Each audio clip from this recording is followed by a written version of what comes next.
जय Hind. Learn with CSC में आपका स्वागत है। मैं वसंत प्रसाद। आज हम लोग इस सेशन में हड़प्पा सभ्यता के विस्तार का वर्णन करेंगे, तो आप पूरा वीडियो देखिएगा ताकि आपको हड़प्पा संबंधित सभी जानकारी पूर्ण रूप से प्राप्त हो सके। तो शुरू करते हैं आज का सेशन। देखिए, हड़प्पा सभ्यता का विस्तार जो यहाँ पर हाईलाइट किया गया है, तो ध्यान से सुनेंगे। सबसे पहले हड़प्पा सभ्यता का आकार कैसा था? तो हड़प्पा सभ्यता का आकार जो था वो त्रिभुजाकार था। हड़प्पा सभ्यता का आकार त्रिभुजाकार था। जैसे एक मैप में हम लोग चलते हैं, सीधा मैप पर यहाँ पे आइए। देखिए, ये जो हड़प्पा सभ्यता यहाँ पर है, जो इसको यहाँ से यहाँ देखा जाए, यहाँ से यहाँ देखा जाए और यहाँ से यहाँ देखा जाए, तो आपको ये मिल जाएगा त्रिभुज के आकार का। ये त्रिभुजाकार था। हड़प्पा सभ्यता जो अपने अस्तित्व में था वो किस आकार में था? तो त्रिभुजाकार था। उम्मीद है ये बात समझ गए होंगे। आगे देखिए, अब देखेंगे हम लोग कि हड़प्पा सभ्यता का आखिर क्षेत्रफल कुल कितना था। तो हड़प्पा सभ्यता का कुल क्षेत्रफल था 12,99,660 वर्ग किलोमीटर, जो लगभग 13 लाख वर्ग किलोमीटर के आसपास है। जो लगभग कितना है? 13 लाख वर्ग किलोमीटर के आसपास है। और आगे देखिए कि हड़प्पा सभ्यता पूर्व से पश्चिम उसकी दूरी क्या है? तो उसकी दूरी 1600 किलोमीटर है पूर्व से पश्चिम, और उत्तर से दक्षिण इसकी दूरी 1100 किलोमीटर है। चलिए एक बार फिर हम लोग मैप में चलते हैं। देखिए, मैप पे देखिएगा, यही देख लेते हैं इसी मैप पर। तो इसका जो विस्तार है ये उत्तर से दक्षिण, इसकी जो दूरी है 1100 किलोमीटर का है, और पूरब से पश्चिम जिसको बोलेंगे ये 1600 किलोमीटर का है, जो काफ़ी लंबा है। इसलिए इसका क्षेत्रफल भी बहुत ज़्यादा है। पूरब से पश्चिम 1600 किलोमीटर, और जो उत्तर से दक्षिण है वो 1100 किलोमीटर इसका क्षेत्रफल है। 1600 किलोमीटर और 1100 किलोमीटर इसका क्षेत्रफल है। ठीक है, तो आगे हम लोग देखते हैं फिर कि हड़प्पा सभ्यता का जो विस्तार था कहाँ से कहाँ तक था। तो हड़प्पा सभ्यता का जो विस्तार है पूरब में कहाँ तक फैला हुआ था? तो पूरब में या उत्तर प्रदेश के मेरठ के आलमगरपुर तक फैला हुआ था, या पूर्व में। हड़प्पा सभ्यता का विस्तार पूरब में था। मेरठ जो उत्तर प्रदेश में है, उसके आलमगीरपुर तक। ठीक है, और आगे देखिए, आगे ये पश्चिम में कहाँ तक फैला हुआ था? तो पश्चिम में ये फैला हुआ था बलूचिस्तान के मकरान तक। जो बलूचिस्तान अभी ये पाकिस्तान में आते हैं, याद रखना आप, पाकिस्तान में आते हैं ये।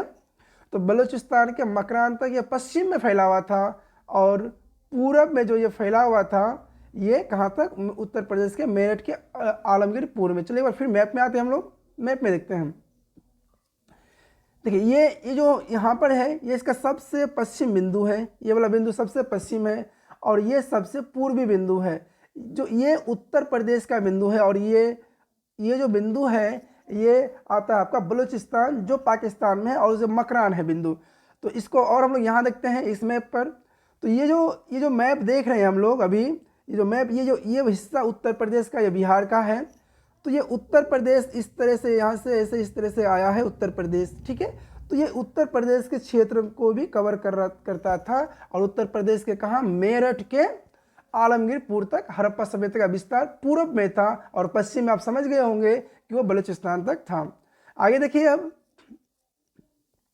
कि ये उत्तर में कहाँ था और कहाँ से कहाँ तक? उत्तर से दक्षिण। तो उत्तर में ये जम्मू कश्मीर के मांडा तक फैला हुआ था। उत्तर में जम्मू कश्मीर के मांडा तक, और दक्षिण भारत में सबसे दक्षिण बिंदु वो महाराष्ट्र के दौलताबाद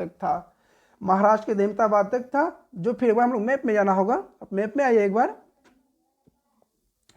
मैप में आ जाते हैं हम लोग। ठीक है, देखिए ये मैप में क्या है कि ये जो जम्मू कश्मीर है ये यहाँ से शुरू होता है। ठीक है, और ये सीधा ये आया है आपका कहाँ पर? यहाँ तक। ठीक है, इस बिंदु तक। यहाँ पर जो है दैमाबाद है, जो महाराष्ट्र में पड़ता है। सबसे दक्षिण बिंदु दैमाबाद महाराष्ट्र में है, और सबसे उत्तरी बिंदु जो मांडा है, मांडा ये जम्मू कश्मीर में है, यानी JK में है। उम्मीद है आप समझ में गए होंगे। आगे देखते हैं। फिर एक बार इस तस्वीर पर ध्यान दिया जाए। देखिए ये जो पूरब में है, पूरब में कहाँ तक? उत्तर प्रदेश के आलमगीरपुर तक है, और पश्चिम में कहाँ है? पाकिस्तान के बलूचिस्तान तक है, और उत्तर में जम्मू कश्मीर के मांडा तक है, और दक्षिण में है महाराष्ट्र के दैवाबाद तक है। ठीक है, उम्मीद है आप समझ गए होंगे। आगे देखिए इसके कुछ फैक्ट्स जो काफ़ी इंपॉर्टेंट है सभी एग्जाम के लिए, बिहार बोर्ड के तो के लिए है ही, इसके साथ साथ सभी जो कॉम्पिटिटिव एग्जाम है सबके लिए इंपॉर्टेंट वीडियो है ये। तो हड़प्पा सभ्यता का जो विस्तार है, इसका सबसे जो मान्यता प्राप्त काल है कि ये कब से कब तक था, तो ये 2500 ईपू से लेकर 1750 ईपू तक था। 2500 ईपू से लेकर 1750 ईपू तक था। ये कार्बन 14 विधि के अनुसार है, और ये सबसे ज़्यादा वैल्यूएबल भी है।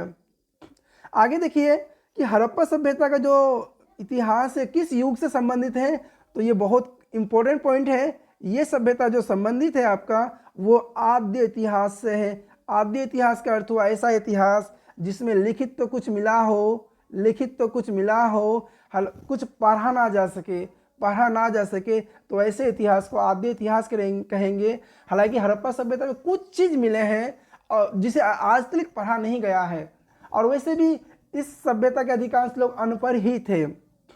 आगे देखिए हड़प्पा सभ्यता का जो युग है वो किस युग के लिए फेमस है? वो कांस्य युग के लिए फेमस है, क्योंकि सबसे पहले कांस्य का जो इतिहास है वो हड़प्पा सभ्यता से ही मिलता है, और चूंकि एक नगरीय सभ्यता था इसलिए ये बहुत फेमस शहर रहा अपने इतिहास में। तो उम्मीद है कि आज का वीडियो आपको काफ़ी अच्छा लगा होगा, आपके ज्ञान को काफ़ी बढ़ाया होगा। यदि ये वीडियो आपके लिए काफ़ी ज्ञानवर्धक रहा तो प्लीज़ एक लाइक कर दीजिएगा, शेयर कर दीजिएगा, हमारे चैनल को सब्सक्राइब कर लीजिएगा। धन्यवाद। जय हिंद।